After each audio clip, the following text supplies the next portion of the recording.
Estamos con Eduardo Strauch, uno de los sobrevivientes de la famosa tragedia de los Andes. Se cumplieron 37 años en el mes de octubre, hace 2 días. Hace unos 2 días. Eduardo Strauch tiene 62 años ahora, por entonces tenía 25, es arquitecto, tiene 5 hijos, es un enamorado, un defensor de la naturaleza. Cree que después de la experiencia que vivió, la naturaleza no debe ser intervenida por el hombre, al contrario, nosotros nos tenemos que apoyar en la naturaleza, así que hasta su arquitectura tiene que ver con esto. Esto nos está marcando qué significó para él la experiencia de los Andes, así que le agradecemos muchísimo por este 5x2, ya lo ponemos en mancha. El cartel que tenías en la mano, que lo sacaste de la salida y que marca en la puerta de los aviones, exit, quiere decir salida. ¿Qué pasaba por entonces? En 25 años, Eduardo. 25 años, sí. Estaba lleno de proyectos en mi vida. Siempre estuve, ¿no? Y sigo estando en los 62, pero en ese momento era una explosión de proyectos y ganas de hacer cosas en arquitectura, con la gente, con la familia. O sea que eso fue realmente un magnetismo muy importante para habernos organizado y haber logrado lo que logramos, ¿no? El éxito, la salida de esa odisea tan difícil. Pero fundamentalmente lo que nos hizo salir fue el objetivo de llegar a nuestra casa, a nuestra familia. O sea que ese fue el objetivo común para todos nosotros, y fuerte, único, seguro, indiscutible. Fueron quedando todas las cosas y los intereses y cosas que parecían importantes antes de costado o atrás, y se nos puso adelante el objetivo de llegar a casa a nuestros seres queridos. Ese fue realmente el motor que nos movió para organizarnos, para lograr una sociedad sin ningún tipo de recurso físico, material, y lograr salir al fin, ¿no? Como que crearon una sociedad con un objetivo nuevo durante ese tiempo. Absolutamente, una sociedad nueva, con códigos nuevos, con normas nuevas. Tuvimos que deshacernos de todo lo anterior rápidamente y construir algo rápidamente de la nada para poder lograr el objetivo, que era llegar a casa. Estamos hablando del año 72, que lo vivimos, porque soy contemporánea con el arquitecto, con lo cual hemos vivido cosas diferentes de las que los chicos viven ahora. Entonces, en muchos aspectos muy diferentes. A ver, esa época y cómo eran los valores, qué consistencia tenían los valores por entonces, para que ustedes hubieran podido llegar a donde llegaron. Fue muy importante los valores que teníamos, que quizás los chicos hoy los tengan subyacentes o tapados, ¿no? Pero nosotros le damos mucho valor al deporte, a la amistad, a la solidaridad, a la perseverancia. Eso es parte de la formación del deporte, parte de la formación que me dieron en casa, mi viejo con una familia alemana. Con límites. Con límites ni que hablar, eso es muy importante. Con los límites que todos necesitamos y queremos que nos pongan, que ahora ves que no, en muchos casos no hay límites, muchos chicos no tienen límites o pretenden no tenerlos. Y realmente si un grupo de chicos de hoy con los valores que tienen hoy, no sé, o sí sé, que hubiera sido bastante distinto, ¿no? Otra de las cosas que me impresionan de lo distinto que éramos nosotros en el aspecto de tener paciencia y tener constancia para lograr una cosa, ¿no? Hoy día los chicos viven en zapping, todo es así. Primer problema, a otra cosa, primer problema, se deprime, el primer problema dejan lo que estaban haciendo. En nuestra época, y por lo menos en el grupo nuestro, cambio de objetivo hoy. Absolutamente, ¿no? Yo creo que es así, ¿no? Eso es una cosa que me impresiona, me choca y me da pena, que pienso que están equivocados, ¿no? Ese camino de no ponerse un objetivo y darle hasta lograrlo, ¿no? Hoy día es el primer obstáculo a otra cosa. Hablaste de algo muy importante, que es la formación.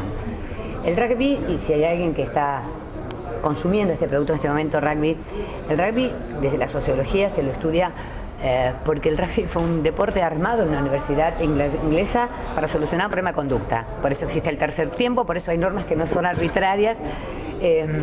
Se genera una forma diferente. El rugby de por vida tiene un concepto diferente de la amistad, un concepto diferente de ciertos códigos. Ustedes estaban imbuidos de esa característica porque venían justamente de un colegio de rugby. ¿Qué cosas rescatarías? Hoy el rugby se sigue jugando e incluso hay chicos ¿Sigue existiendo esta diferencia? ¿Lo aconsejarías como deporte? Porque no es un deporte individual, tampoco es un deporte colectivo común. ¿Ayudó ahí? Sí, yo creo que ayudó, no fue fundamental. Mucha gente le da una importancia fundamental, pienso que no fue, pero fue un elemento importante, sin duda, al tener esa disciplina, esa formación de deportista, de rugbyista en especial, de trabajar en equipo, de todos para lograr un objetivo, eso fue realmente importante.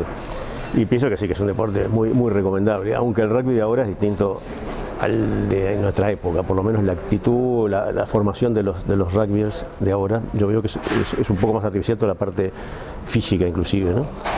Dedican demasiadas horas a los aparatos, a la gimnasia, a transformar el físico. Pienso que hay un poco más de o demasiado fanatismo quizás ahora. ¿Más competitivo que corporativo? Me da la sensación. Yo estoy un poco alejado ahora del rugby, pero me da la sensación de que es menos corporativo que antes. Sí. ¿Y esto limita la transmisión de esos valores? Exactamente. Se vuelve algo un poco más, menos natural, más como forzado y que limita justamente la transmisión de esos valores, ¿no? Humanos. ¿Qué gente va a tus conferencias que son muy exitosas y haces un coaching para justamente no darte por vencido nunca? O por lo menos encontrar la salida en la crisis, porque lo interesante es buscar la salida cuando hay crisis, la salida en estado de bonanza no es necesario. Es fantástico como aprendimos, ¿no? en esa situación límite de esa crisis tan brutal que vivimos, cómo emergen todas las capacidades y las virtudes y los valores humanos, ¿no? Tenemos que ser conscientes cuando vivimos un momento de crisis, un momento muy difícil que parece imposible de sobrellevar o de pasar. Tenemos que ser conscientes de las capacidades que tenemos adentro, ¿no? Que no utilizamos, que desconocemos, que fue lo que pasó con nosotros. Surgieron una cantidad de cosas que desconocíamos y logramos lo que parecía imposible, totalmente imposible. Las crisis, desde Camus en su pueste hasta otros, la crisis saca lo peor de cada persona. Yo estoy totalmente en desacuerdo con esa teoría, absolutamente en desacuerdo. Me lo han preguntado varias veces. Yo pienso que salió todo lo mejor de nosotros. Yo me sentí más humano que nunca. Muchos consideran que nos deshumanizamos, porque llegamos a vivir como vivían en la edad de piedra en algunos aspectos. Yo me sentí más humano que siempre, me despojé de todo lo que no era humano. Hubo una división entre humanización y supervivencia, bien clara. Sí, absolutamente. Pero yo siento que me transformé en la esencia, fuimos en la esencia del ser humano, llegamos a eso, nos sacamos todas las caretas que usamos en la sociedad y fuimos nosotros la esencia para lograr el objetivo. Juntos con la naturaleza y con el universo, porque yo solamente aprendí a que somos una parte del universo, no somos individuos, sino que somos parte de toda una cosa enorme con el universo. 37 años después aparecieron tus documentos, tus anteojos Ray-Ban y tu chaqueta azul nueva que llevabas en el vuelo. Y volviste con tus hijos, con uno de tus hijos. Sí, con todos he ido, pero con el menor más de una vez. ¿Qué ha sido para tus hijos esto? Porque es importante cómo lo has transmitido, porque poner en positivo estas situaciones para ayudar a los demás, pero sobre todo para crear una familia, me parece que no es menor. Me gustaría cerrar con esto, tus hijos y cómo viven y cómo lo ven esto. Una de las satisfacciones que tengo, que logré con todo esto, el proceso que he tenido con toda esta experiencia mía, es haber transformado el horror en algo positivo, ¿no? en un éxito. En el triunfo. Mis hijos en casa lo hemos vivido muy naturalmente, ¿eh? Yo nunca les impuse el tema, ellos fueron preguntando. Vos te casaste y los chicos vinieron después de haber pasado la tragedia. Exactamente, y todo empezó una tarde que yo estaba leyendo el diario en casa, y estaba mi hija mayor, 5 o 6 años, jugando ahí en la alfombra, y de repente me mira y dice: papi, qué gusto tenía la carne de gente. Así empezó. Absolutamente natural. Exactamente, así empezó el tema con mis hijos. Y después no me preguntó más nada y a los 2 días me sigo preguntando cosas. Y bueno, y este es el día de hoy.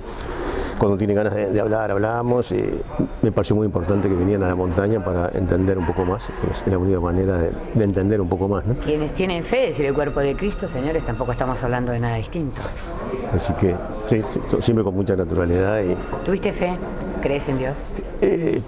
Tuve un proceso de cambio total.